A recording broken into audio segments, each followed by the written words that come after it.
Are we recording? Yes, we are. And hello and welcome to another fantastic edition. I say that without having even started yet, so it could all be downhill from here. But another fantastic edition, no doubt, of the Xstreamed Chat here on the Xstream Improv, Xstreamed YouTube channel, podcasts, downloads, Twitch, wherever you may find it. Make sure you click the like, smash, subscribe, and all that other jazz.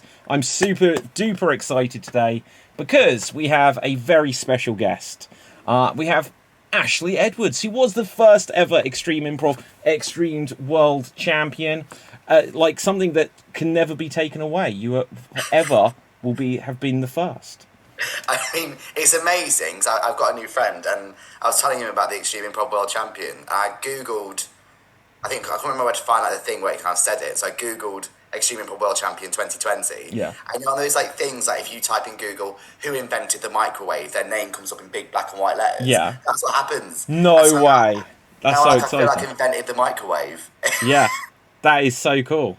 It's really cool. It's really exciting. Also, for this very podcast, I've paused my washing machine. You've paused your washing machine. That is a privilege. Do you know what I mean? Because you can't ever get that. You can't get that time back. That is paused, and it will always have the next half hour, 45-minute delay. Yeah, it's in state. Yeah. It's kind of like that awful thing where you have to pause the TV, and then you're constantly in the past unless you're skipping adverts. Yeah. And that's where I'm at now with that washing machine. But you know what? On television, I love that. I love when there are adverts and you could pause the TiVo, which might be a very old term. You feel like you've gone premium. But you start catching up to the present. You feel like you've earned something. You've got it's such a privilege to be able to do that. Yeah, it's always like when you're driving and the sat nav says it's going to be 60 minutes, and then you see that I've got it down to 51 minutes. I'm a time traveler. Okay. Yeah. I like to say, because I do drive and I drive for work, but I am also a professional pedestrian. So not only do I want to know the quickest route to a location, also Google, there is a whole thing on gay Twitter and gay Instagram that if Google says it's going to be, I'm gay by the way, anybody who doesn't know, if it's 15 minutes by Google sat nav, it's about 12 minutes for a gay. Because we just seem to walk quicker. We're above the national average. Wow. So it just... Well, hang on, but what you've kind of let the cat out of the bag now. You said it's on gay Twitter, so if I infiltrate that, by any means necessary, I want those 3 minutes. Yeah, it's a very difficult to infiltrate yourself where there's quite a few algorithms to get yourself through, but when you do find that, it's a lovely place. We have a meme that we use, which is during icy conditions, please adjust your sat nav to the speeds of a straight person. Oh, so you're fast on the road as well? No, I want to be, and I've been in. Somebody drove me to Kent the other day, and they were weaving through traffic, and they beat the sat nav by 10 minutes. Yes, I thought I was going to die. Yeah. Yes, I thought I was going to be a statistic. But it was incredible to watch. The idea of me doing that in a 1 litre Peugeot 107, it's not the one. Yeah. And it's not going to happen. See, I can't do any of that. I have a sat nav and I follow a blue line. When people ask me, do you have to go through this to get here? I'll be like, I don't know. Yes. If the blue line does it, then I do. But otherwise, I don't know. Yes, absolutely. If somebody... So I see patients in the community as well for my job. And so I'm all around Southeast Essex in the UK. And I still don't know where anything is because I just follow the blue line and hope for the best. Yeah, absolutely. I get there. Okay, well, this is an interesting route into this conversation. But, we mentioned, obviously, about Xstream Improv World Championship. But, we don't have to stick to things Xstream Improv. It can literally go anywhere. But improv is always an easy way into the conversations. It's how we met. It's what we've got. Well, we've probably got several things in common that we may discover. This may be a journey of discovery today. But yeah. So tell us a little bit. How did you get into improv or performing? Or I think, if I'm correct, now I'm going to get the name wrong because I was a little bit rushed today, as we discussed just before here. But you are now an improv police officer that you just did a show in Essex, Dave Green, whoever else. What was it called? Yeah. We did a show recently, myself, Paul Sheenick, Gemma Longhurst and David Green, Extremes Radio, David Green, did a show called Laughter Academy Police Department. Yeah. 'Cause our Oh, local, there we go. Yeah, LAPD. And we just did it really police themed, and so all the short form games at the beginning were all police related, and we changed up loads of games to a police theme. And then the second half was like a police procedural, that's like a long form made up thing, and that was really lovely considering it was a pilot go at it. There's obviously structural changes that you want to make, but some recastings and get on central casting, get new people on there, and it'll be absolutely fine. Yeah. That was really, really joyous, and obviously a lovely bunch of people to be on stage with. But yeah, actual improv. My first performances were obviously school nativities and all that. Hold the phone. Who did you play in the nativity? Well, my starring role, I think, was Ali G as one of the wise men. What? Stay with me. Okay. Chris Tarrant was also a wise man. Carol Vorderman was the Archangel Gabriel. And I can't remember who the other 90s classic icon was. But yeah, I can't remember what my gift was. I think it was a book of Ali G-isms, was like supposed to be in reference. So what your character was as Ali G?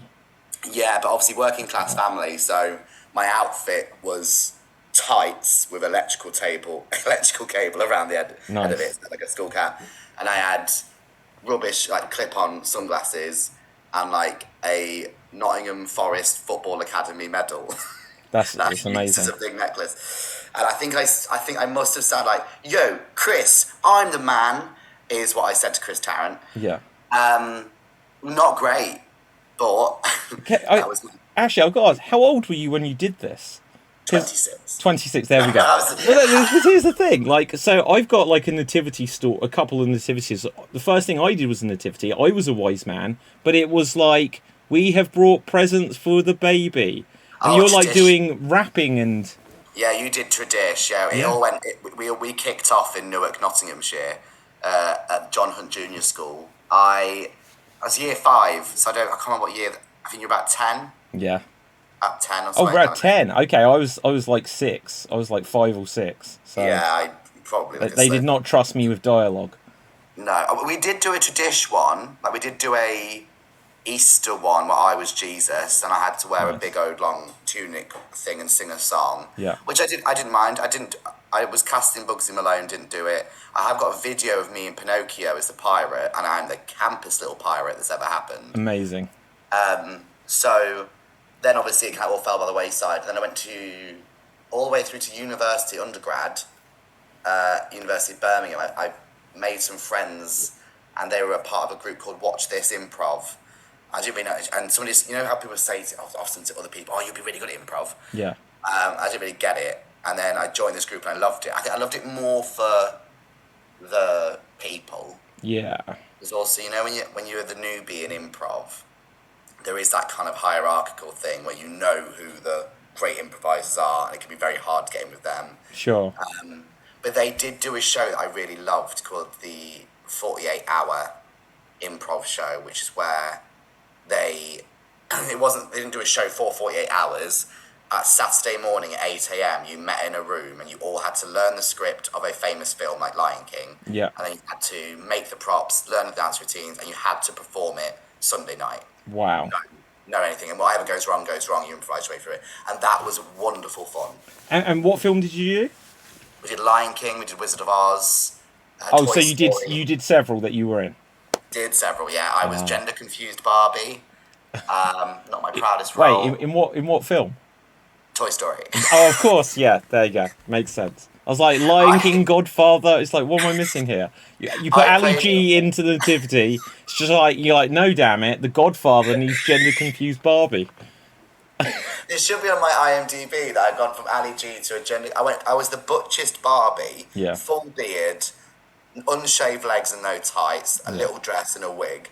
And then the actual feminine Barbies with 3 American football players who are all 6'7". Wow. And it was a joyous role, really. And then I kind of improv fell by the wayside, and then I moved down to Southend in Essex, and I found this group, Laughter Academy, and I love it. I think again for the people, and I know what you're saying about improv, because I think you can talk to those people that are all about improv, and doing Harolds and talking about all that theory and stuff. Yeah. I'd much rather sit down with a drink with somebody and talk about funny scenes that we've seen, funny shows we've been to, and like stories, not standards, maybe. Well, exactly. Okay, so just for context, because that was going back to something we said just before we began. Ashley asked me, for our listeners or watchers, what's like the law? What's the lay of the not the law? The lay of the land. What are we going to talk about, kind of thing? And I said we don't have to talk about improv, because a previous version of this show I did. It's like after about the 4th episode, I'm like I don't know enough about improv to keep talking about sweeps and Harolds and Armandos and stuff like this. It was driving me crazy. I was like, we do it to be the characters, to do the scenes, and to have fun, and the social side of it, which is such, you're so right, is such a big side of improv. It's absolutely huge. And when I look around the room that we're in at the moment, we've got a police officer, we've got an ex-immigration officer, we've got teachers, we've got an ex-lawyer, we've got nurses, we've got all these incredible scope of people that are of different ages, of different backgrounds, and they're all doing it for different reasons. Some people are genuinely doing it just for confidence of like talking in front of people. Yeah. And some people are doing it to be better in meetings. They just want to be able to listen better. Yeah. And some people are just doing it to escape for a couple of hours. And it really is wonderful for that. And I think through that, then I met other people. And because then I was also wanting to host some shows when I was getting to a certain point, that's when I started picking up doing stand-up again. Yeah. Because being on stage, well, you host. If we can come to stand-up in one moment, I'm just going to be psychologist here. You mentioned about you like the social aspect. Why do you do it, Ashley? It is... Well, can you imagine if I just start sobbing? Do what you need. And here's the thing: if you don't quite know the answer, like the thing that when you if you do an interview on like a podcast or something, someone asks you a question you just don't know, and you're like, oh, I've got to come up with an answer. And if you don't know, you don't know. But if you have an answer. I like the idea of me just like turning back to camera and mascara just falling down my eyes. It's definitely, obviously, it's a mixture of a few things. Isn't it? I know, for one thing, it passes over in my personal life and my professional life as a speech therapist. I find I get more out of friendships, and I enjoy friendships and relationships with patients if I make them laugh. And I feel I can get loads out of people if people are laughing. Yeah. And probably there is like some form of like, I don't know what to do, but I probably could make them laugh. Sure. So that's always a joyful thing. And then when you find out, so there's that. And then also I think my personality type is, I've tried to learn loads and loads of musical instruments, and because I wasn't instantly Mozart, I gave them up. I'm like, no, I'm not doing it. Okay, what ones have you tried? Electrical guitar, electric guitar, good start. A diesel guitar. What's that? All right, yeah. A Tesla guitar, yeah. Ukulele, nice. Harmonica, recorder, yeah. And that's about it, I think.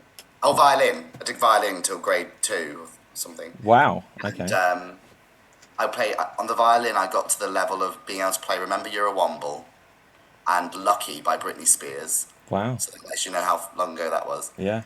And because I wasn't, I learned "Smoke on the Water" on the electric guitar, which is probably the simplest bit of music that can ever be made. Yeah. Do you know what? When you said that, I was like, I should learn to play that one.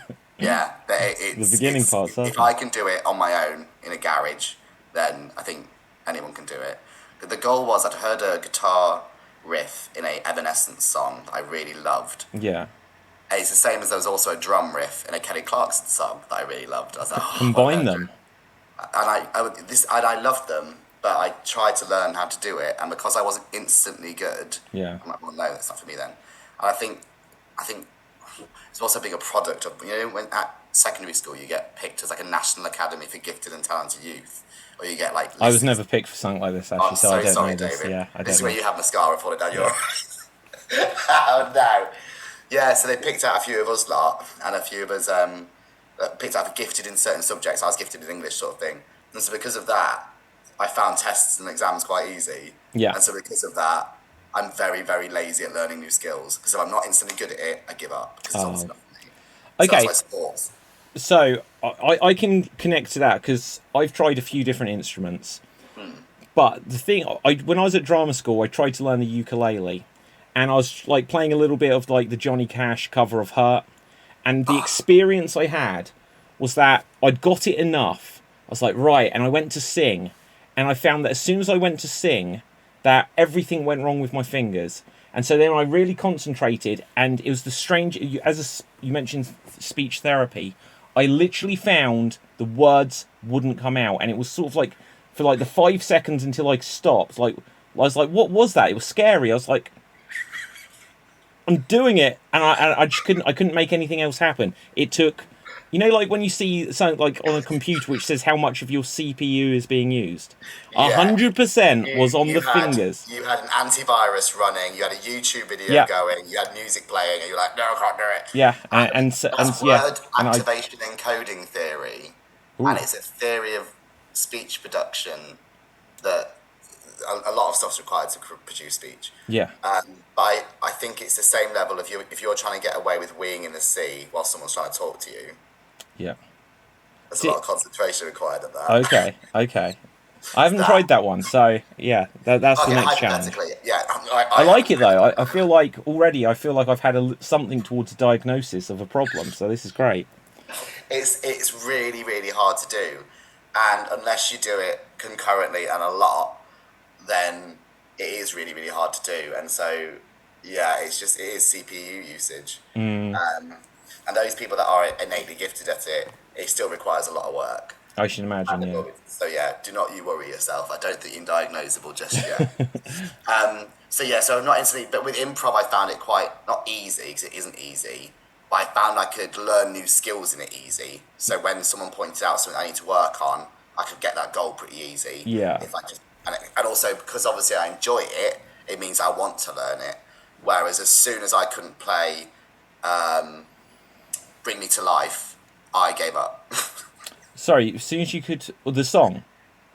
Yeah, sure. Evanescence was a large part of my teenage years. Oh yeah, okay. Recovering emo. Yeah, absolutely. Oh well, there you go. Were you more of a greb or a grebo? I don't know what that means. Or grunge? No, like punk, skater. None of these things. I was really chav. No, I'm too old for a chav. Chavs were only a thing a few years. That was like I was watching Doctor Who in 2005, and I was already an adult, and they were like, "Oh, they're a chav," and I was like, "What does that mean?" Yeah, it was when Billy Piper gets by that. Yeah, the skin thing. I'm so glad that you get that reference. But yeah, absolutely. I didn't know what a chav was. The only thing I can relate to in anything like that was when I was at college. In fact, someone said that someone had to do a character that was emo, and then they started just describing the emu bird, and that's a true story. And I was like, at the time, I was like, what does emo mean? I didn't know. I knew what punk was, that existed. But no, all of this passed me by. I wasn't any of these things. Yeah, emo, I think, is very much the glam rock version of punk. It was very much, well, it was such a movie. It was so strong in like between 2014 and 17 and 18, really. Yeah. And it was like your My Chemical Romance, your 30 Seconds to Mars. I think Jared Leto in 30 Seconds to Mars, the original The Kill video, is an emo as a person. That is the entire concept. It's taking pictures of yourself using a big Fujifilm digital camera above your head with an aggressive fringe, talking about how no one understands you, just like everybody else. And it's putting lots of black hearts after things, and it's just being genuinely sad about stuff. Even though you probably live in a family with like 3 cars and like loads of money, you're just, no one understands me. Yeah. But fabulous about it. And that was you at some point, you're saying?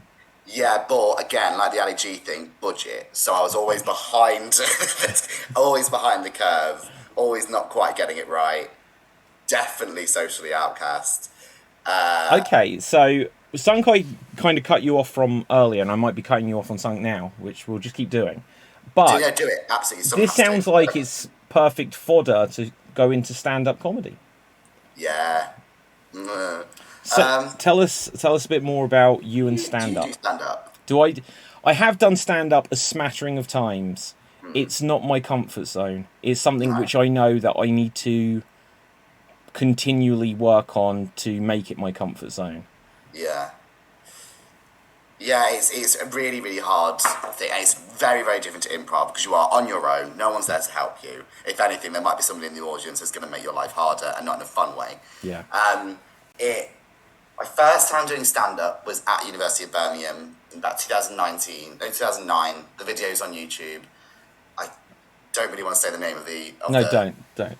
of the show, just because it's got a swear in it. But basically, it was like, don't be a dickhead, is how I'll say it. Yeah, there you go. I've saved it there.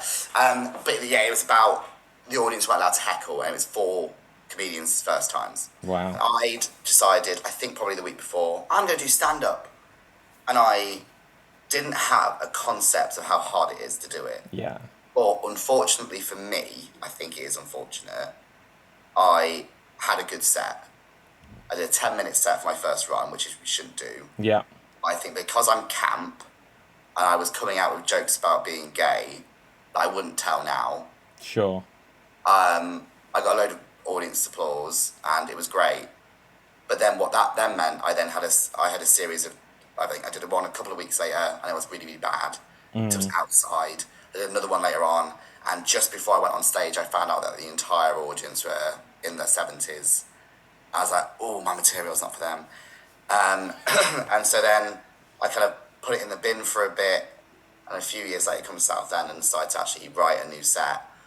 And I've got some friends down here, and they are really kind. Like, they'll sometimes run comedy courses. I've done a comedy course with Rich Wilson online, and sometimes I'll send them some of my material, and they'll send it back with ideas of how to do things. So I now do it to other people and pay it forward. And then just go to open mics and practice it.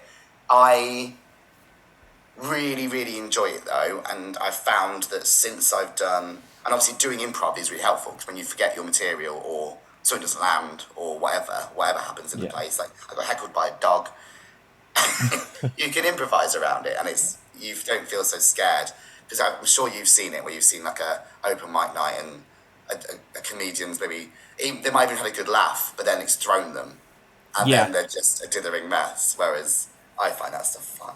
Well, to give a little story back, the first time I'd done a couple of courses which end in you doing a showcase of like stand up, and when the very first one of those I did, all of the material I did like in rehearsal or just like as we were writing, they'd give us a subject, I'd bounce up, I'd create ideas bouncing off of it. It all worked, and then when it came to actually come up with like given the blank canvas, everything I came up with bombed. But then I worked on that to sort of then make what I did afterwards about why all of my ideas bombed, and it kind of made it work again. But the first time I properly did it, I was in Tokyo at the Tokyo Comedy Store, and it was a night where there was people from all over the world doing stand-up, and everyone was doing it in English, but there was people who were Australian, American, English, some guy from Singapore or something speaking in English. And the example I was going to give is this guy from Singapore to an audience that had got people who lived there or visiting there who spoke English, or people from Japan. And the guy from Singapore, I think it was Singapore, his material was genuinely really good, but he clearly wasn't speaking, his English wasn't his first language, and his delivery was terrible. Nothing landed, and everything didn't land, and you could see that he was trying to like laugh things along, and I was sitting there, I was like, no, this is actually really good. That I wasn't laughing, but I could tell that this, if he worked on it, found the right rhythm, worked on it, it would be good, but nothing landed at all, and it was just putting him off more and more. So it can happen where something goes well, it puts you off, it didn't go well, and nothing landed, and I could just in the end he just sort of like withered and died on stage and left. And I gave him the biggest round of applause because I was like, there are so many ideas he did, like only in about 4 minutes, because I think he'd got about 7 minutes, but he wrapped up early.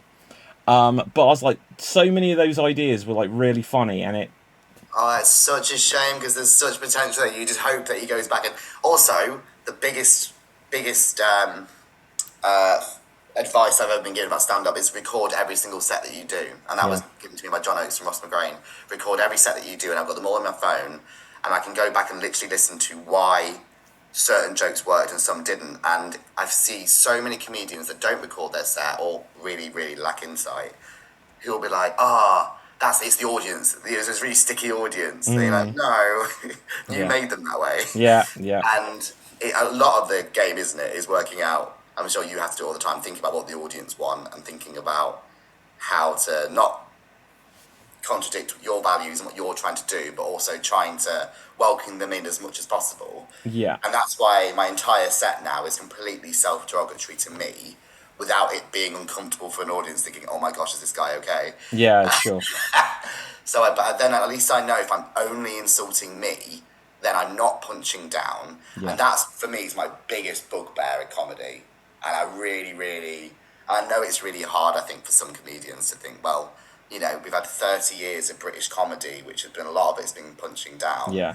And then we've got the other wave of people now being like, oh, you can't say anything nowadays. You can, and if you can't think of anything, then you're probably not very creative or not creative enough. Now it's such an interesting time because you have to really think about if you're going to go to certain places with an idea, you can't necessarily go directly there in the way that you used to be able to, or you shouldn't go directly there. That might be the case. It might be that it's the craft, isn't it? It's about, I describe it as taking your audience by the hand and leading them to that punchline. Like, you have to have earned it, or you have to have created enough of a stage persona where the audience know that you are misguided and you're an idiot and you're playing a misguided idiot, and that's why you've said the joke. And it's a very awareness thing. It is a stagecraft. It requires a lot of practice at it. And if you are a comedian, and some comedians do want to be controversial and they do want to split the room. I've got a mate, and I sometimes help him with his jokes because he really does love splitting the room. It's his favourite thing to do, and he often goes for controversial comedy nights. And that's fine, but there has to be some craft about it where you want it to be.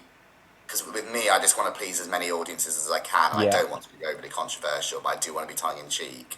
And so I really love it when a friend of mine will come over and say, oh, I love all that. I'm not sure the punchline for that joke is worth it. I'd be like, love it. Or I think you lost a couple of people on that joke. And I'd be like, cool, off it goes. And I find that really, really cool. But I've been in an audience before where I've seen somebody come out with really sexist jokes on the day of International Women's Day. Half the audience walked out, and I've never been more proud of a group of people. They didn't say anything. Walked out. Was this person aware? Were they aware that they were doing? They thought they were doing a shtick. But well, actually, I think it was. I assume it was a guy, right? Yeah. Okay. Yeah. I assume, but like, did he have the awareness that today's this day, so I'm gonna? Yes. Yeah, that's how he opened it, and I think it was one of those things where it was kind of those. We've all met those people as well, where people have said, they've been told that they're funny like a house party. Yeah.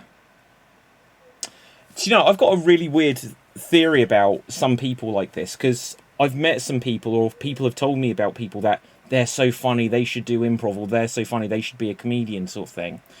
And sometimes I'll meet someone, and I'll like, I don't think everyone can if they work on a skill, perhaps, but it's like, you might be good at improv, but I don't think you're a stand-up comic, because some people are very good at just bouncing off of something you say. They'll be in a room, something we said, and they can bounce off of it. But when it's just them on their own, they don't have the thing to bounce off of, and it can falter. And that probably several times when I've met people where they say, they're really good, they should be a stand-up comic or something like that. I was like, great, like, so what stuff have you got? And they have nothing until but then you'll say something in an interesting conversation. I'm like, actually, you are really funny, but you can't, it's just a reactionary thing. It's like a reflex. Yeah. Yeah, I 100% get what you're saying. And there's a lot of friends that I've got who don't do comedy that when you'll maybe do a voice like this, and I'll do it straight back at you as a different character. And you're like, I love that. That's nice. That's very improv-y. Love that. But this might be exposing me now. I hope I'm not being exposed now as a judgmental cuckoo. But sometimes after an improv show. Yeah. It's been a good improv show. The audience have been absolutely lovely. It's been a really, really good night.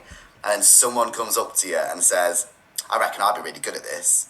Okay. And it's this thing in my head like, okay, I don't think I've ever in the history of my career as an improviser ever said I'm really good at improv. I enjoy improv, but I never say I'm really good at it. And there has to be an element of, because obviously with improv is all about, and our improv dad, Lee Terrell, always says, serve the show and not your ego. Sure.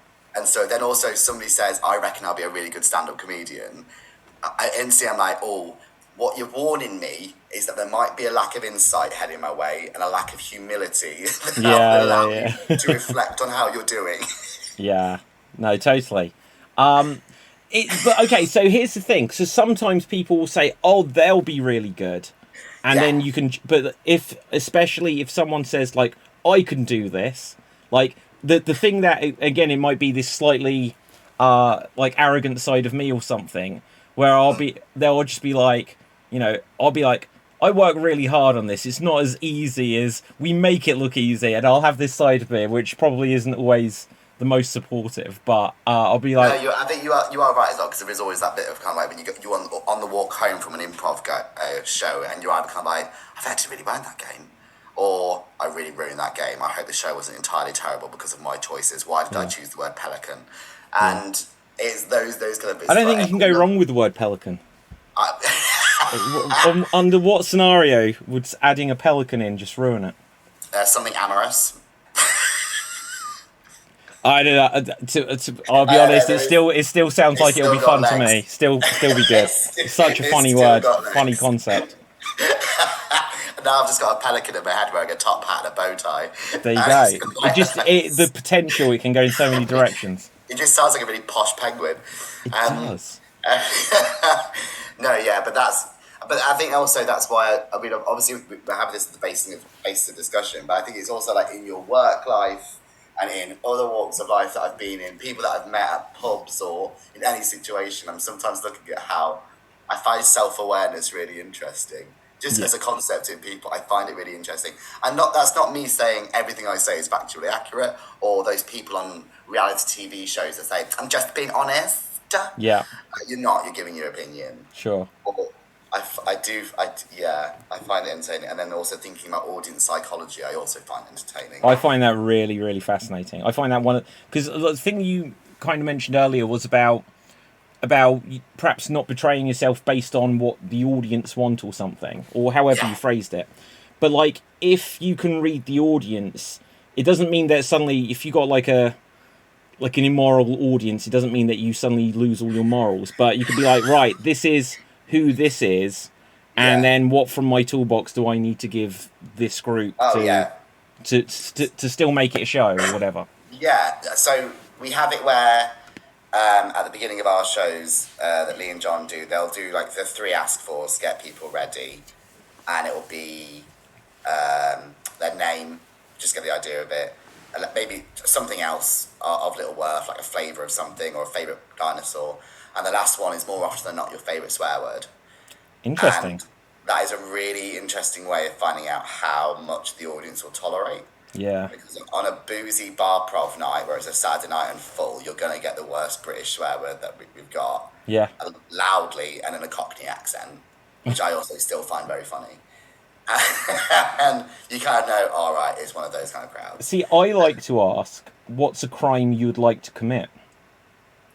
And that tells you a lot about the perjury. Audience. Well, there you go. What do you do with that? But still, when you get the audience that all go quiet, and it's like, come on, guys, it's just a show. You're not confessing to anything here, but you're all clearly thinking about something that you'd like to do. Yeah. That's it. I do kind of, it gives you a good idea, and also especially what we call like sticky audiences, where they're still a bit nervous. Because I was actually chatting about some of this, because we did a show last night, chatting about somebody afterwards about it, and she said, like, I sit there, and she's been to see a couple of the shows, I sit there in the background, and I just get nervous for the improvisers, and so I feel nervous. Yeah. And then it's not until after the first or second game where everything's going okay that I feel like I can really relax a bit, like I'm being looked after. Sure. And I'm like, yeah, and so that's why the MC, the person who's running the gig, has to be so good at making the audience feel safe and that they're in control and they know what's going on, for them to feel like, oh, okay, I can clap then. And I've also talked about, and I was talking to somebody else about this last night, what the other improvisers are doing on stage when the players are on. And there's a bugbear. I've actually genuinely seen someone on their phone before, and I thought I was gonna have a seizure. Wow. I was so angry. Yeah. But when you see the improvisers having fun on stage and they're laughing at things that are happening on stage, it then also makes the audience feel like they can laugh, because it's like they're watching bloopers in action. Yeah, absolutely. They're seeing the mistakes happen and they're being enjoyed, so they feel like, oh, okay, if they're laughing at it, then I can laugh at it then. Amazing. Yeah. So, just not to leave improv and stuff like this, but to sort of segue ever so slightly from it, because again, this is no secret. Before any of these podcasts, I said to people what interests you, what stuff, can we talk about and stuff like that. And then as we said earlier, it's it's just we'll get into the chat of improv, and I know that we can get into the chat of improv, but this is a opportunity. And you mentioned about how it can help you, improv can help you with things at work and stuff like this as well. And you said, and this might just be to do with speech therapy and stuff like this, but you said language. Let's segue it slightly onto language, and obviously improv will come into it because it comes into everything we do. But I did want to. What interests you about language, Ashley? Well, first of all, can I please recommend to everybody in the history of the world who's watching this podcast to read Mark Forsyth's Etymologicon. It's a wonderful book, and he used to write for The Guardian, I think the newspaper in the UK, and it's about the history of idioms, turn up books, or not enough room to swing a cat, those kind of things. And he writes about where they came from, historically, where those phrases have come from and why there's certain things. I think it starts with the word turtle, and it comes from a word for torpedo. And so torpedoes are named after turtles, and that's why the empty things are called shells. That's amazing. Which is so cool. Yeah. I don't know how true it is, I haven't checked his work, but even the Canary Islands are actually named after dogs, because that's where dogs were discovered, canines. Wow. It's actually, the birds are named after also fascinating. Yeah. So he starts on turtle. He does an entire book going through all these amazing phrases, and then comes back to turtle again. That's how he ends the book. Yeah. So good. And I love language for that. When I did my English degree, I loved the history of words. I loved learning about cranberry morphemes, which are words that we use in our vernacular today that don't have any meaning, but we still use them, even though we have no meaning for them. Can you explain that a little bit more? Because I didn't quite understand that. Cranberry what? A cranberry morpheme. So cranberry is an example of it. Yeah. So we have red berry, blackberry, blueberry, they're blueberry. Yeah. Cranberry, there is no cran. The word that cran came from is now dead in our language.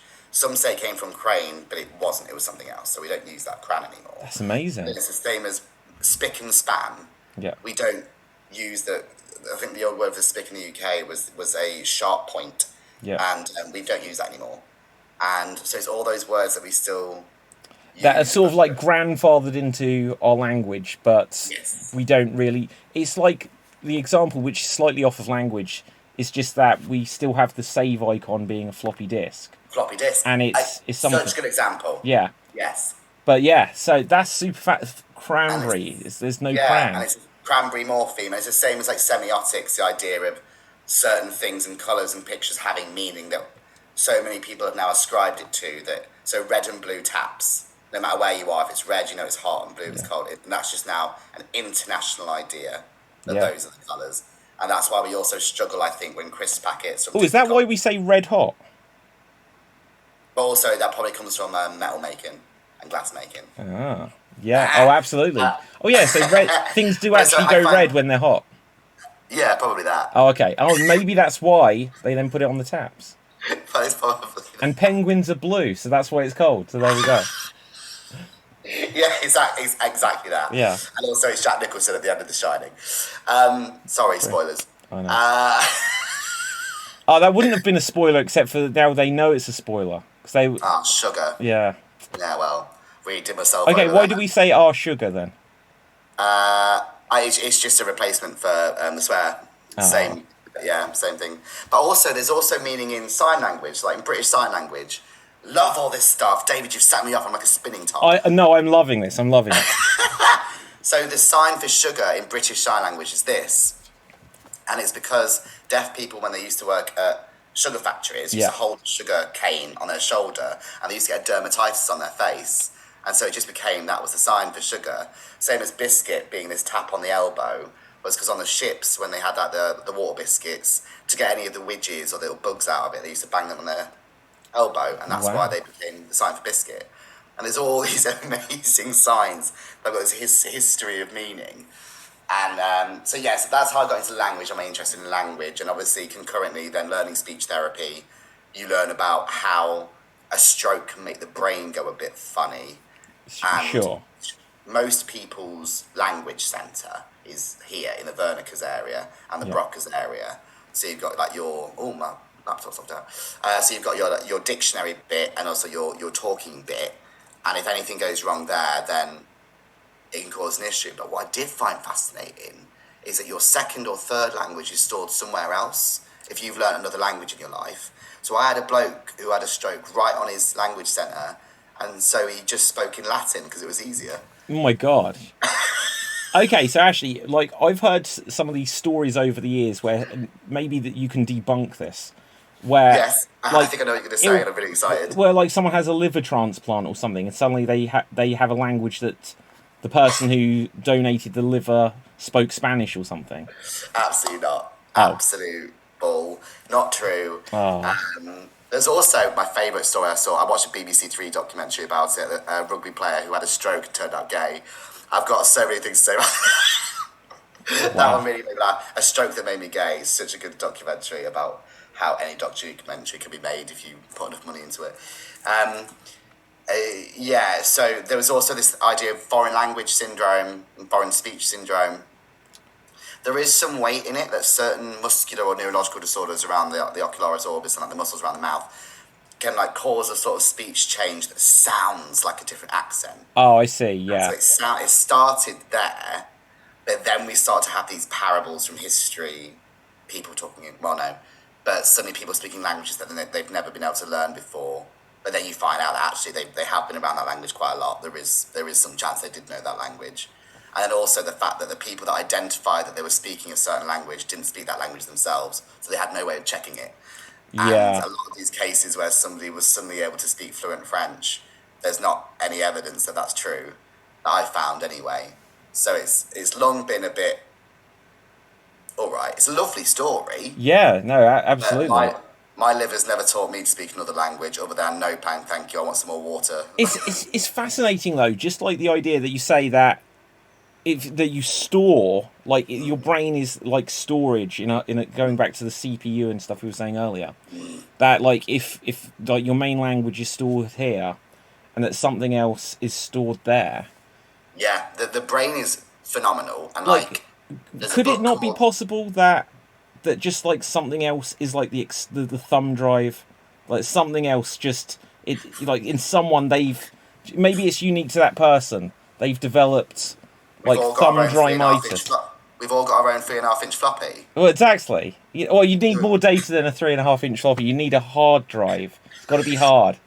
Yeah, 100%. Massive RAM for that. Yeah, there we go. I find that there's a book on the brain, and it was a BBC documentary as well. It was one of those books that says, and it resonated with me because it was like, how is it sometimes you can drive home and not realise you've driven home? And like that memory hasn't been laid down, and suddenly you're home and you're like, oh my gosh, like what have I caused? Where you go on like autopilot and just do something. Yeah, and the autopiloting. But then also there's been times when I've been driving, I totaled my car once. A car had stopped in front of me, but my brain didn't register that had happened until right at the last minute. And so I just don't. The brain is really fascinating. And then also I recommend The Man Who Mistook His Wife for a Hat. Sounds like a play or something. Oh, it's a book of scientific essays by a really famous dude whose name I should definitely remember, but I will get it in a minute. Yeah, cool.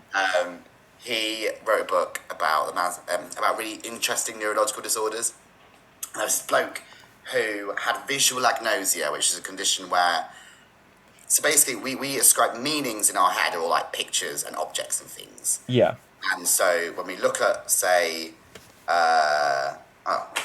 we look at my car key, I can look at it, its shape of it, the colour of it, and I can say, oh, that's a car key. Yeah. But then his disorder that he'd got from a stroke, he would look at it, basically like, oh, I don't really know what it is. He'd feel it, and we go, oh, it's a cold matchstick attached to a large tablet.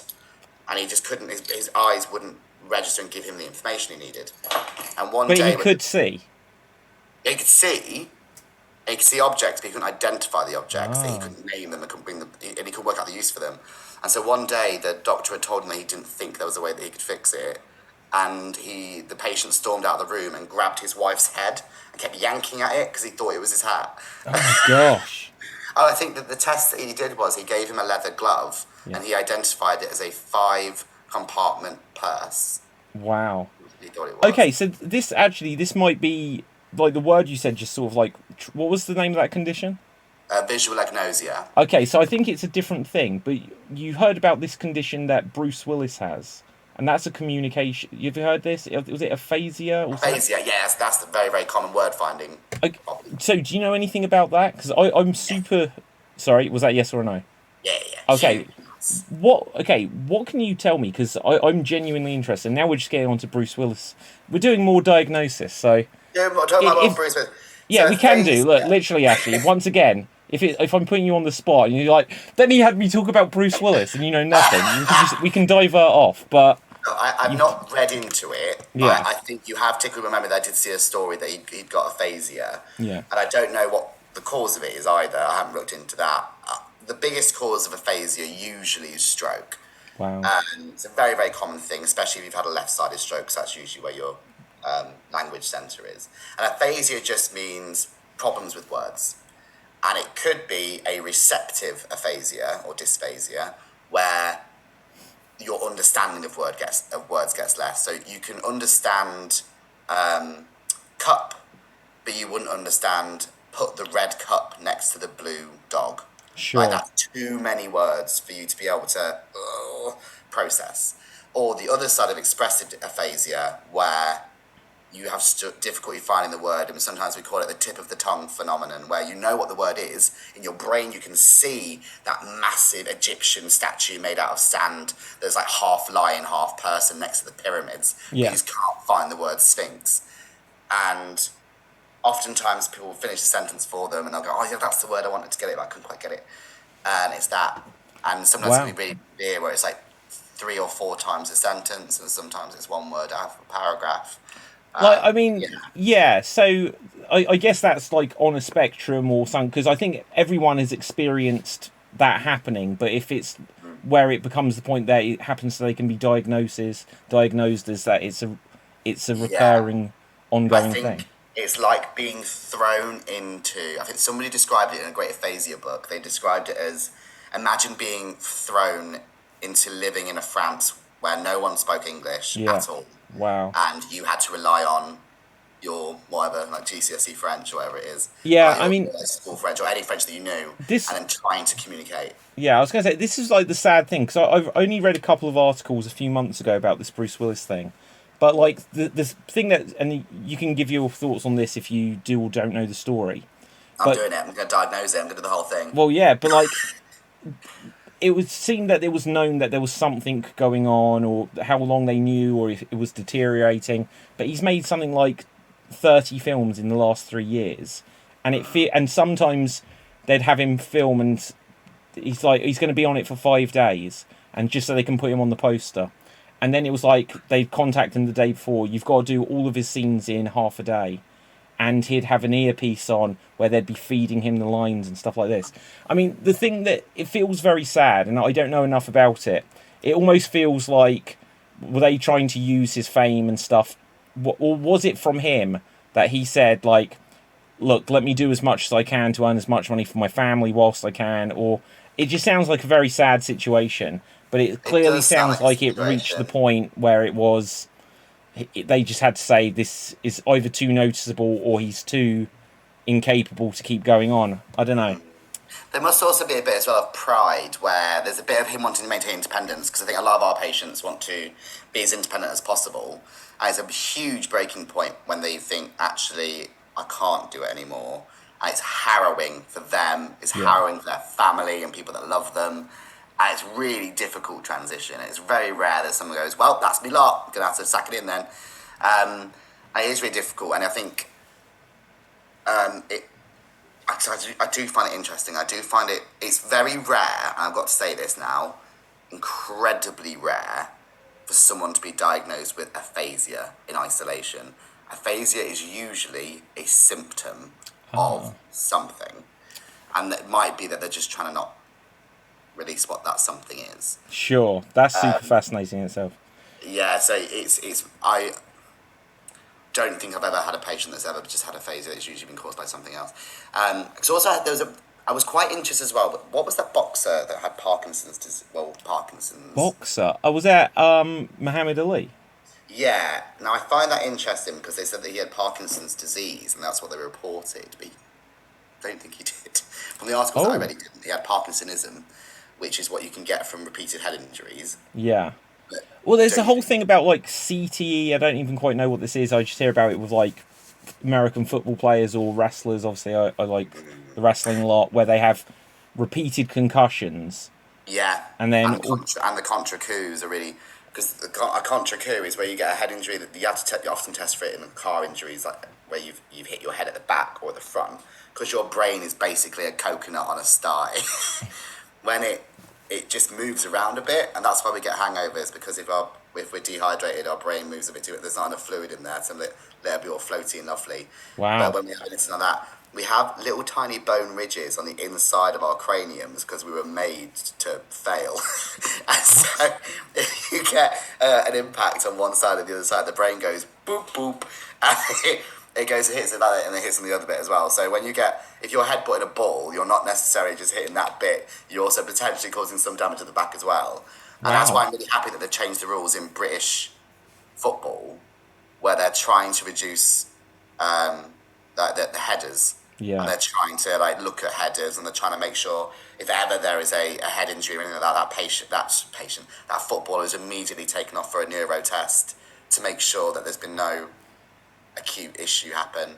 So I think it was last week, I had somebody kick the ball, because I watch football despite how I sound, and I watched a player boot a ball from over the halfway line, and the goalie headbutted it and hit the deck. I was like, oh mate, and so they replaced him for 10 minutes so they could check him over, which I think was a really good thing to do. Who do you support? Man U. Man United. Okay, so I've fallen out of the realms of watching football massively, but growing up I was always a Man United supporter. So well, I think we all were. So it was the time of the treble. Well, it was the time. It was like I didn't want to support a loser. You know, it's like my local team was absolutely no one. It was embarrassing. I grew up in Aylesbury. Their team was the Ducks. They're the ones that would go along in a row, like a row of ducks. I was like, I can't be associated to that. Oh no! I'm from Nottingham, from Newark, so our local one was Nottingham Forest, and Dad said you're never supporting them. So we supported Man U, and we were supporting Eric Cantona, Paul Scholes. It was like when Solskjaer was playing the Neville brothers, even though Gary Neville on Have I Got News for You this week. What's that reaction? I don't get the reference. Oh, Gary Neville hosted Have I Got News for You this week, our political current affairs comedy show, panel show that we have, and Ian Hislop, one of the main panelists. One of the main panelists, calls him out on being paid £10 million to commentate in Qatar, and really calls him out on it, because Gary's like, oh, it's an opportunity for you to have conversations and to do this and to promote equality, and Ian Hislop's like, no, they kill gay people and lots of migrants died building that stadium. Wow. I'm not dropping this. Yeah. And you're like, oh my God. So has that aired? Yeah. And what's the fallout of that? It's just, there was not much. Because obviously the World Cup's going on. Or it's about to. It's about to, it's about to go on. Well, Joe Lycett's gone one step further. Yeah. I don't know if you've seen Joe Lycett's a comedian. I'm just going to say this for anybody who doesn't know, outside the UK. He's a comedian that's quite known for So one of his biggest stunts that he did was he changed his name to Hugo Boss because Hugo Boss Yes, was no. trying to sue a tiny brewery in Scotland for being called Boss Beers. Hugo Boss sued them as though people were going to mistake beer for Hugo Boss. Yeah. And so he changed his name to Hugo Boss to make it more complicated so that they couldn't claim it was their name, something. And it worked. They dropped the case. And so he now has done a video. He's done a video talking to David Beckham and said that you are, I believe, a gay icon, like Kim Woodburn and Monty Don. And I'll be honest, I don't know who those two are. That's why you're not a gay icon, David. Oh, sorry. But he's said that, David Beckham, who's been on Attitude magazine, who's talks about his gay fans, and as Joe Lycett says, married a Spice Girl, which is the gayest thing you can do. But he says that he's going to shred money, £10,000 live on air. That's £1,000 for every million that Beckham's being paid to be a Qatar ambassador. Wow. He's going to shred it live on a website that he's commissioned called Benders Like Beckham. Wow. Which is worth it just for that joke. Yeah. But yeah, everyone's quite passionate about it. Although it's difficult because for me, I'm seeing the World Cup in Qatar. I see the same as Harry Potter at the minute because I'm really, really dead against J.K. Rowling and what she's using her platform for at the moment. Yeah. By that, I don't mean that she's being an out-and-out transphobe. She's not, that I can see. Right. But what she's doing is saying things that caters towards transphobes and doesn't give any context to what she's posted.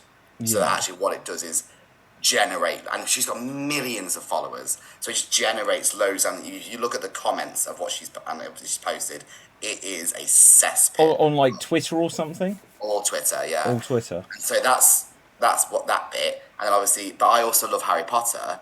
Yeah. I don't, and people are like, oh, you can separate it from the artist. I'm like, I know, but I love Harry Potter, so I'm just gonna growl every so often because I want to download the new Hogwarts Legacy game. I also am really torn about it because it's something that's so difficult, and I think it's something where it's like if there's something people enjoy, it's very difficult to separate things, and it's always will be difficult, and depending on different people's comfort levels. Like again, I'm a big wrestling fan, and there was a wrestler a few years ago had some brain injury or something, and then murdered his family. Yeah. And it's like, then you've got 15 years of old things that you can go back and watch, and it's suddenly in a new light. And it's like, well, can you just watch something? Can you just enjoy, like, can you be a football fan or what did you say, Harry Potter or what have you? Yeah, Harry Potter, Qatar, watching the Qatar. And it's super difficult. It's super difficult. Yeah. I appreciate how difficult it is. We're trying to... And it also kind of comes into this idea of cancel culture as well, and and the idea of we're overdoing it, we're underdoing it, and everyone's got to make a political statement, everyone's got to do this sort of thing. And I'm all about a dialogue, I'm all about conversation. Yeah, sure. But then I also have that same feeling if I'm doing a pub quiz and the pub quiz master plays Chris Brown, I get really annoyed. Right. I have also been known to boo.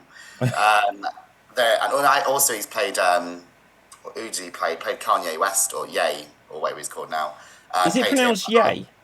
He's changed it to Ye. That makes sense, because Kanye, I've only ever seen this written down on like headlines recently, and I thought his name's Ye.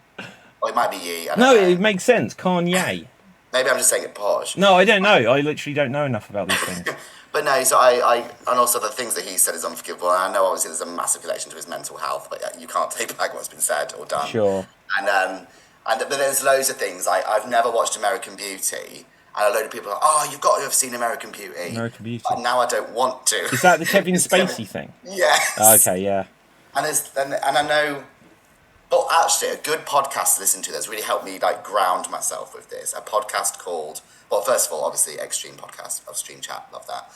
But also it's called Evil Genius.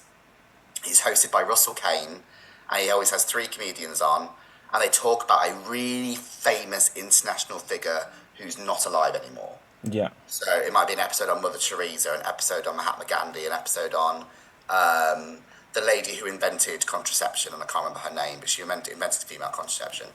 And they'll talk about the amazing things they achieved in their life, like Roald Dahl. But then they'll reveal 3 evil things they did in their private lives. Ooh. And by the end of it, you have to decide evil or genius, and you can't be on the fence. That's a heck of a concept for a podcast. It is, and he said it's not. We're not actually condemning these people. He said this is to talk about the idea of cancel culture and actually look at all these people that I can do this to.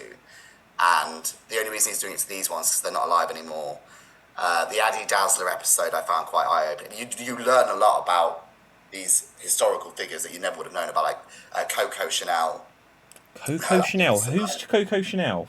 The lady who she was the designer for Chanel. Oh, okay. Oh yeah, that makes sense. I was gonna say, like, I feel like I have like that name means something that I see. There was a film, Coco Chanel, Coco, and she like the inventor of the little black dress. Sure. And she made that really famous in Chanel No. 5 and that kind of stuff. Like, so a real pioneer for women in business, but also. But you know what? I think like the one which is like common on this thing is like Michael Jackson, isn't it? Where people like, it's like all of the stuff that's come out. Well, not even after. Like it took several years after he died, where suddenly some stuff came up again. But like there was stuff when he was alive, and clearly he was a peculiar personality. Yeah, I think there's no smoke without fire. But yeah, well, exactly. Well, who's to say? Like, because, and I'm not saying that there wasn't, right? But it's just like, you don't know how, if someone's weird, if then it's just like something gets said, you don't know how things spiral. But like, it feels like, even though there was stuff said, that is like the poster of someone where people were like, yeah, but he's really good music, and everyone was just like, oh, but Thriller, you got to play it at Halloween no matter what, and it's a weird thing that. I wonder if we talk about Jimmy Savile differently if he had great albums and music. Well, God, that's such a freaky one, because there was a Netflix or Amazon or some documentary, and the weirdest thing with that was it seemed like, because I didn't watch Jimmy Savile growing up, like I remember. When he died, I think Shane Ritchie did a Christmas Day Jim Will Fix It after he died, and then like a week later everything came out, and I was like, I don't even really know about this guy, but then it seems like they all knew. And it seemed like loads of people knew, and then also like, because even I think most of my family members I spoke to about it said, oh yeah, we all felt there was something wrong with him, we didn't like the feel of it more. Yeah, then why didn't anyone? Like, why isn't anyone like? Yeah, again, it's weird. It's weird world. Weird world. You watch the documentaries, and then I think you watch the documentaries, but then you see him in the same room as royalty. You see him in the same room as a police constabulary, informing them on child safety, and you think, oh, he was actually kind of a person in power. Yeah. So I kind of do get it in a way, and so I guess it's the same. But it is one of those things, and it's. I think listening to the music is another thing, because I obviously do like the music, but now I think I can't listen to it without thinking about the allegations against Michael Jackson, and that I still think I know the Thriller dance. Yeah. So I think, and also me if I buy a Michael Jackson record now, it's not benefiting Michael Jackson. Yeah. So and that's what Russell Kane talks about in his podcast, like. The first shoe that Addy Dazzler made for Adidas was so anti-Semitic, I can't even tell you. Right. It was named after Hitler's book. Ugh. And but Adidas also created the football boot with studs in it. And I will still happily buy those if I'm going to have a kickabout, which I'm not. But also despite the fact that I know Adidas did that, and Adidas did that, if I buy Adidas product now, he won't benefit from it. Yeah. He's dead. Yeah. So that's how they kind of make it so they're not trying to ruin everything that you love. You know, it's a weird thing as well with some of these things where it's like one thing might have a negative effect on like other people. And what is the recent example of this? There was like, it was where people, and I don't know a lot about this again to really, I can't, so I'm trying not to pass comment on stuff. I can't wait it was just the Flash and Ezra Miller has a cult on his farm and whatever else is going on, and they're saying should they cancel the whole film, and like my instant reaction was like, no, I want to see that film. And Yeah. like I don't know enough about whatever to judge it, but then people say like 1,000 people worked on that film, and like because Batgirl got cancelled seemingly for no reason, Yeah. you know, and I'd like to see that as well. And it's a weird thing where when it comes to art things and celebrities and that, there's often a ton of, well, like, you know, if you say that Harry Potter, how many people are involved in the films, let alone any other things like the video game and stuff like that. Absolutely. It's really interesting you brought up Ezra Miller. I mean, Ezra Miller, they are not overly well, I don't think. And also they've obviously had, like, they've been in police, they've been in jail and stuff like that. There's been a few crimes, and I don't think they've been well for a while. And I think it's just really tough. And I have to wonder about their agent and whether or not they have their best interest in. That's another thing. That might be a theme. Like even going back to the Bruce Willis thing, is like how much do people? Amy Winehouse. Yeah. She didn't have the kindest people around her. I don't think that's her best interests. Yeah. As hugely. But then also, this links back to me thinking about Ezra Miller and their pronouns and things like that. They thinking about LGBTQ. So I do LGBTQ plus training for the NHS in my area. And the biggest thing that comes up is people worrying that if they get something wrong, they're going to get sacked, or they're going to get cancelled, or they're going to get removed from stuff. Getting something wrong in terms of a pronoun, or accidentally, like I can't remember who did it the other day. Somebody went, "Oh, you know, I can't remember if they're gay or normal," and they didn't mean. It comes down to language and intention and 100% stuff like that, right? And that is when you explain it, and if you misgender somebody, more often than not, they'll go, "Oh, you'll get corrected," and you go, "Oh, I'm sorry about that." Well, actually, I'll literally say I kind of picked up on it. I don't really know much about Ezra Miller and the situation. I might have said, "Oh, and what he's done," or something like this, and then I did pick up that you said they and stuff like this. Yeah, so for ages they were he, and I think their latest is that they've come out as they. I think okay. Long ago. But a part of the thing is like picking up on it and then being like, well, you know, sorry, move on, and it's no hardship. Yeah. Like no one's died. Doing it intentionally, now that's not nice. That's harassment. Well, yeah, exactly. That's purposely doing something to cause upset and whatever else. Yeah. But then there's the other side of it, and so then I'll do all like my. Like, do you know what? Most of us are all right with it. If you like say gay or normal, it's like you've done it by mistake. It's absolutely fine. And I make mistakes all the time, especially with like Demi Lovato. If I'm talking about Eddie Izzard, because Eddie Izzard, she's come out of she now, and it's one of the things you have to get your head around. It makes mistakes all the time. And it's fine as long as it's unintentional. But there's then the other side of it, the radical people who will be like, burn them, they need to never work again, even if they've just like done an accidental pronoun slip, or accidental just said the wrong thing, or accidentally said lifestyle choice, or I think I saw somebody like get really aggressive with somebody on social media, which is why I had to turn off social media for a bit, for using the phrase preferred pronoun. And preferred pronoun is what we did for a bit in our signatures, where you'd write preferred pronoun he, him, or preferred pronoun she, her. And then it kind of became a consensus of, well, actually, preferred gives wiggle room to people. That I'm just saying that's my preference. What we're saying is my pronoun is this. So now we just say pronouns he, him, she, her, they, them. And somebody put preferred pronoun. Really lovely person. I was going to say, I think I've even seen that on some form on the internet recently. There's nothing really wrong with it, really. Yeah. And just some people have said, and I think it's kind of like, because also another thing is that the LGBTQ plus community around the world, we don't have a yearly annual conference. So we've all got different opinions about stuff. And some people are pretty chillax about stuff. And some people will still use really dated terms, but again, there's generational stuff. And then some people are really, really far the other way. You're like, oh gosh, chill out. I mean, do you know, actually, this, in one little bit of a sense, this kind of ties in, going back a little bit full circle to things you said about idioms and language and stuff like this. It it always changes. And so when you say about generational stuff, there'll be things that people said in the past which were seen as the standard, or like you say, different places around the world they'll have different things anyway. And 100%.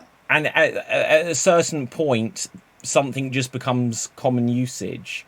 Yeah. But there's a lot of things in this realm which are relatively new, I guess. Yes, what absolutely. And you're so right. A great thank example. Look at you being a nice little avocado. I do my best. A big example, I think, is transsexual used to be used, and Rocky Horror Picture Show. I love Rocky Horror Picture Show, but transsexual we don't use anymore because we say transgender because transgender, and it's sometimes a shock to people. Transgender people do not think they're changing their sex. Sex is cellular, it's biological, it's hormone levels, and it's all that kind of stuff, skeleton and calcium and all that. Gender expression is how you look on the outside. It's your hair, it's your makeup, it's your face shape, it's your body shape, it's your fat disposition, which we can change with hormones and surgeries and things if you want them or not. Not everybody has to have them if they don't want them. And that's what transgender is. It's just changing your gender expression. It's not changing your sex. And I think that's what some people get really stuck on. And that's why we got rid of the word transsexual. Well, I say got rid of it. Some people still use it. And then also people get again. I'll be honest. I didn't know. It's not a term which I find that I'm using. To be honest, that it doesn't come up in conversation. But I didn't know. I could have said that not knowing it was an incorrect term. I think you've already got the upgraded iOS, whatever. I think you've got the system update. I'm finding this so fascinating because. I think it's a conversation a lot of people don't kind of even have, even like we're having now. I love it. I don't have it. I have it somewhere. There was a Newsweek article. I think is Newsweek American, I think. I'm not sure. It's a Newsweek article in 1997. Actually, along the way, I'm doing my best to seem intelligent and knowledgeable about so much, but along the way, I decided before we began any of these podcasts, if I don't know stuff, I'll just say I don't know stuff. I like the idea of Newsweek, I don't know. If you're weeing in a pool, just do that. Well, yeah, there's so much I've learned, so many things I've got to try out now. So there's a Newsweek article, I think it's 1997, and the headline is, Bisexual, the new craze. Not gay, not straight, a new sexuality emerges. What year? 1997.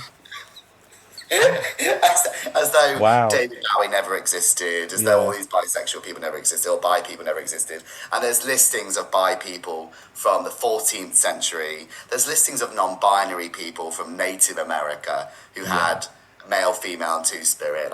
None of these things are new. The only thing that's new is the words that we use. And I think one of the newer sexualities that we hear of at the moment is pan, and bi and pan. And I think pan's kind of emerged from the fact that we do have more gender identities and we do have different ways of people presenting, and non-binary people are more prominent and noticed and have voices again. And everyone can just identify how they want to. The issue is that because we have that freedom of self-identification, especially in the UK, where you don't have to have lived as a gender to get your label transgender. If you just say to someone that you're trans, that's it, in this country, which I love. But we might be losing because politics.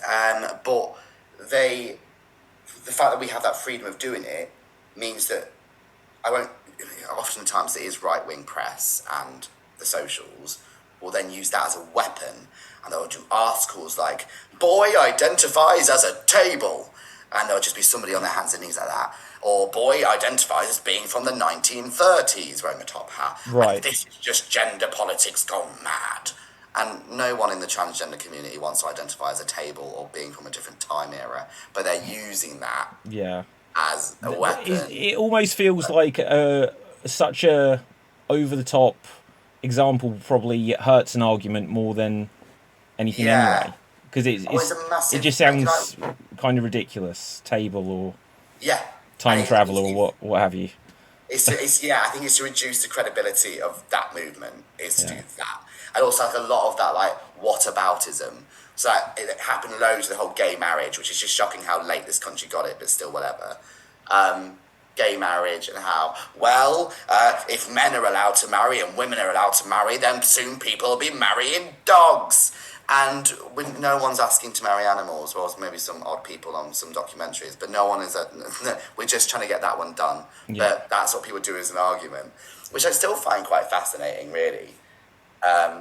This whataboutism and the lengths people will go to try and maintain a status quo, rather than just kind of enjoying how life changes because of these acceptances that we're doing. Again, and again, like so many. It's one of the interesting things with, I guess, the internet in particular. Not saying that this is all on the internet, but it feels like people on the internet are like then it brings the nasty side out because they don't have. If they're face to face, they wouldn't express attitudes or.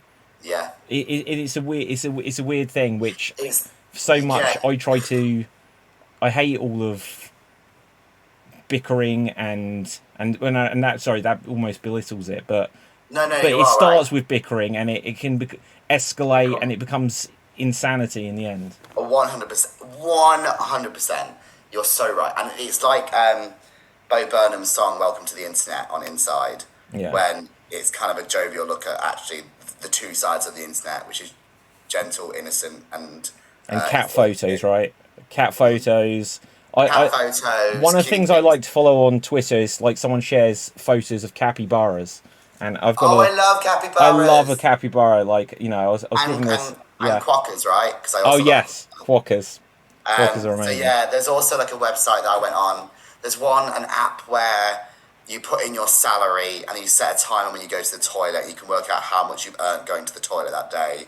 There's a website, if you're writing an essay, you type it into this word box, and every 100 words you've typed, a new picture of a puppy or a kitten turns up. Reward. It's like a reward. Things. Yeah. Yeah, like a little treat. Yeah. And I think Bo Burnham thinks about how it used to be travel blogs and little chat rooms, and then now it's just blown up to being some really cool stuff and education, and like all the world's information is at the touch of your hands, the touch of your fingers. But then there's also some absolutely diabolical stuff out there, some full of hatred. Yeah. It's up to you how you use this device that we've got, because also we have got these hate-filled comment sections and stuff like that. But we've also got spaces where people thought they were genuinely, I don't know, the only asexual person in the world, and they found there's actually a community of asexual people online, or ace people, who have thought that they weren't having puberty properly because they weren't interested in sex. Well, actually, it was perfectly normal, and they still want relationships, just not the sex bit. But without the internet, they may not have felt confident to talk to anyone about it. So there's loads of great things that it does, but there's some really hideous stuff too. Yeah, absolutely. So it's quite the weapon and treat. So I know I use the internet all the time, every day, forever. And it's like extreme. Like without the internet, you and I would never have met. Yeah. Some great things can come out of the internet, obviously.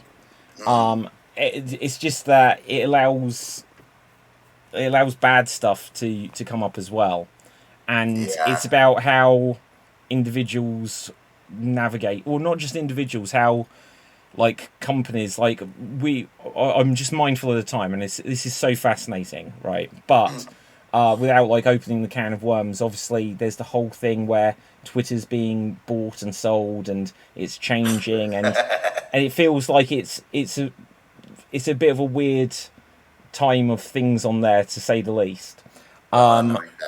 Yeah, absolutely. And like it feels like there's this nice side, but it also feels like this is very angry side, and it's about how companies can help people navigate and just see things that are going to be positive in their lives or whatever. And then how much also I feel like, you know, it's perhaps my suspicion that they also thrive on riling people up and getting the worst out of people as well.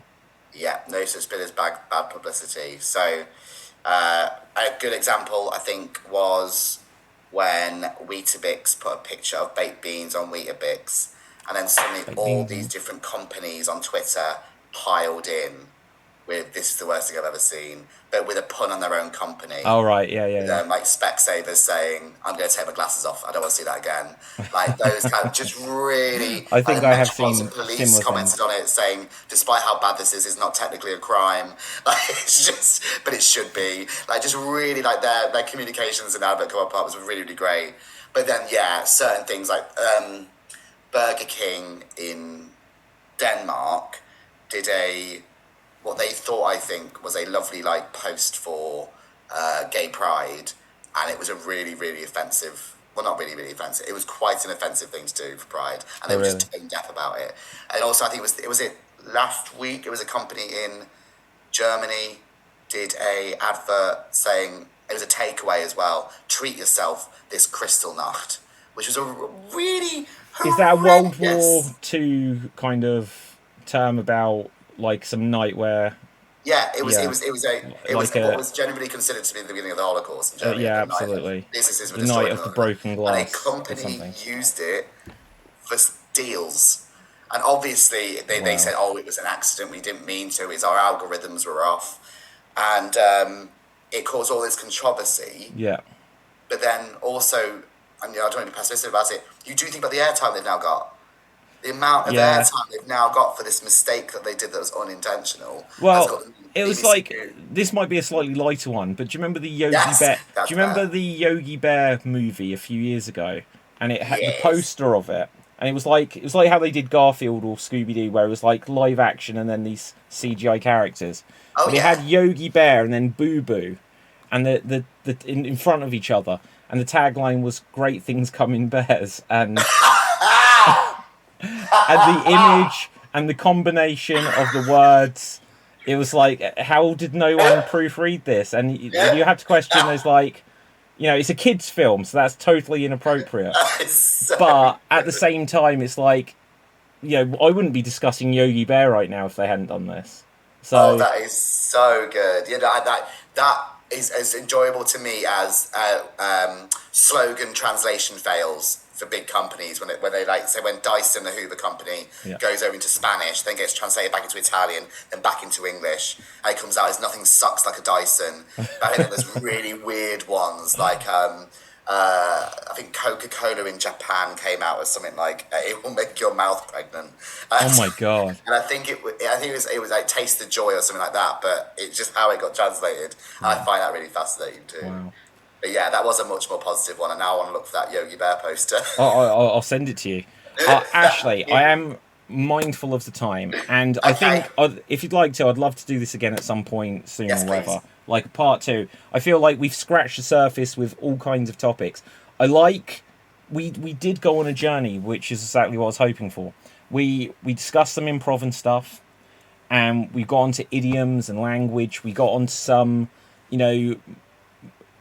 subjects which you're passionate about in language, speech therapy, everything we were just discussing about LGBT concerns and just treating people right, treating people nicely, which, I feel like we've covered. This has been, for me, a good improv show.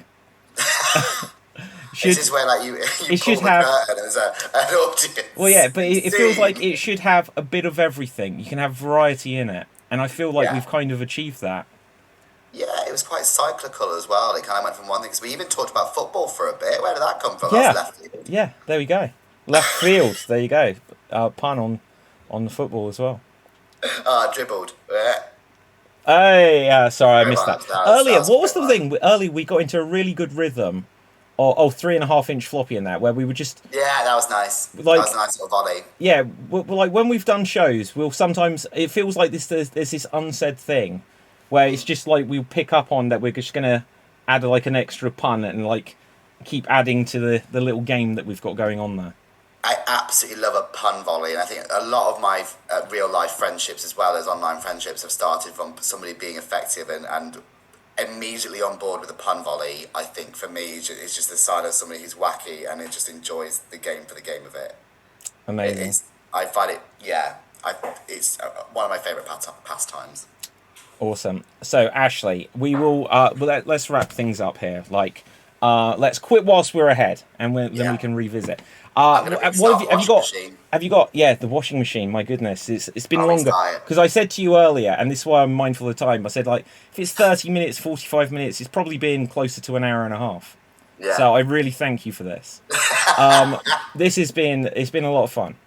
Yeah, me too. Have you got things coming up or things you'd like to plug or just where people can find you? You know the Yeah, drill. just do that. I've got stand-up coming up. I've got improv coming up. I've got an improvised pantomime coming up called Oh Yes It Is in February in Southend. But if you just pop onto Ashley Edwards Comedy on anything, you'll find me. Or you might find someone better. That might be better. But just find me on the social. You'll find me there. You're right. Amazing.